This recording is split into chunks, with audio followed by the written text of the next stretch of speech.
Alright, so we've been putting Jace in a little bouncy thing that goes in the wall, in the door frame.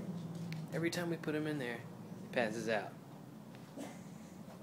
Let me show you.